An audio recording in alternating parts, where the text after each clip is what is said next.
Drama serial दाव की next episode में हम देखेंगे कि अलमास बेगम को जब से ये पता चला है कि उनका बेटा आसिम पहले से ही नेहा को पसंद करता था, तो अब वो हर वक्त उनके ऊपर नज़र रखेंगी, उनको अकेले कम से कम वक्त गुजारने का मौका देंगी, उनके रूम में भी हर वक्त एंटर हो जाया करेंगी और बहाना यही बनाएंगी कि शादी की मसरूफियात में तो आपस में बात करने का मौका ही नहीं मिला। उनकी फ़िक्र यही है कि कहीं ये दोनों आपस में ज़्यादा वक़्त साथ गुज़ारें तो इनकी अंडरस्टैंडिंग ना हो जाए, इससे पहले ही मुझे इन लोगों के दरमियान में काफ़ी दूरियां पैदा कर देनी चाहिए।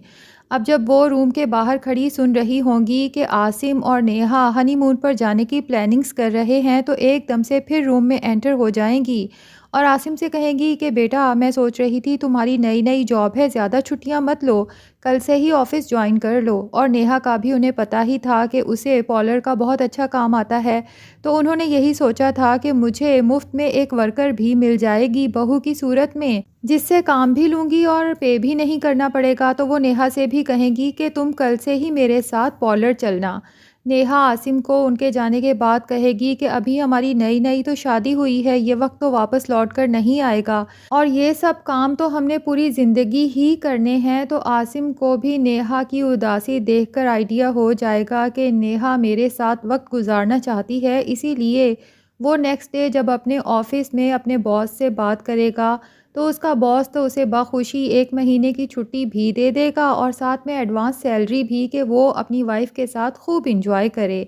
आसिम अब बड़ा खुश घर आएगा और अपनी माँ को ये खुशखबरी सुनाएगा, तो बड़ी मुश्किल से अलमास बेगम अपने चेहरे के एक्सप्रेशंस को कंट्रोल करेंगी अंदर से। तो वो शदीद गुस्से से खौल रही होंगी कि आसिम ने मुझसे पूछे बिना ही इतना बड़ा डिसीजन कैसे ले लिया हनीमून पर जाने का, वो भी पूरा 1 महीना। लेकिन बज़ाहिर आसिम को यही शो कराएंगी कि मैं तुम्हारे लिए बहुत खुश हूँ। आसिम अपनी माँ को बताएगा कि मैं कल शाम की ही टिकट्स करवा रहा हूँ ताकि मैं और नेहा कल ही निकल जाएं।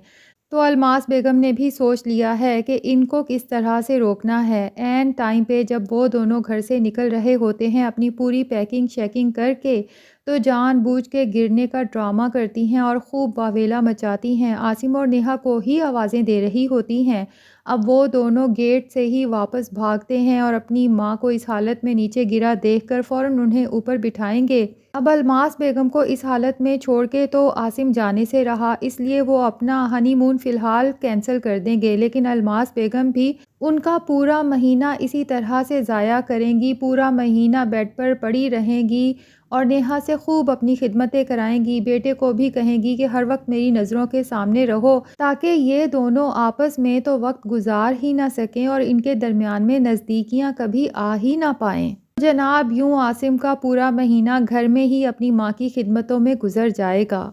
और दूसरी तरफ अलमास बेगम की एक दोस्त मिलेगी जिसका बेटा बहुत ही बुरी हरकतों में पड़ चुका है, पार्टीज़ करता है, ड्रिंकिंग करता है, हर बुरी आदत उस लड़के में है और माँ बहुत ज़्यादा परेशान है कि मैं अपने बेटे को ठीक किस तरह से करूँ।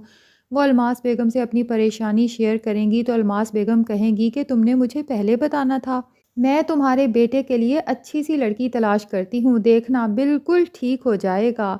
और होगा ये कि निशा के भाई यानी कि आली और उसकी माँ का तो वीज़ा लग चुका है, लेकिन निशा का वीज़ा रिजेक्ट हो जाएगा। अब आली और उसकी माँ तो बहुत परेशान होंगे कि निशा को अकेले छोड़कर कैसे जाएं। तो फिर आली ही मशवरा देगा कि क्यों ना हम निशा की शादी कर दें, अभी हमारे पास कुछ दिन तो हैं। आली की माँ कहेगी कि इतनी इमरजेंसी में रिश्ता कैसे मिलेगा, और निशा भी बहुत परेशान होगी। तो वो शायद हो सकता है कि अपनी दोस्त नेहा से ये सारी परेशानी डिस्कस करे, तो नेहा ही उसे मशवरा देगी कि मेरी सास रिश्ते ही तो कराती हैं। और फिर जब नेहा अपनी सास से निशा के लिए बात करे, तो अलमास बेगम तो बड़ी खुश हो जाएंगी कि उसके भाई और माँ तो बाहर जा रहे हैं, अकेली लड़की है, ऐसा अच्छा रिश्ता। तो वो अपनी दोस्त को खुशखबरी सुनाएंगी कि तुम्हारे बिगड़े हुए बेटे के लिए बहुत ही अच्छी लड़की मिल चुकी है। और निशा की फैमिली को पूरी गारंटी देंगी कि मेरी दोस्त का बेटा है, हमारे देखे भाले लोग हैं, आपकी बेटी बहुत खुश रहेगी। और इस तरह से बेचारी निशा की ज़िंदगी की बर्बादी शुरू हो जाएगी। तो नाज़रीन, आपको ये न्यू ड्रामा कैसा लगा कमेंट सेक्शन में ज़रूर बताइएगा, और अगर आपने अभी तक हमारे चैनल को सब्सक्राइब नहीं किया तो प्लीज़ चैनल को भी सब्सक्राइब कर लें।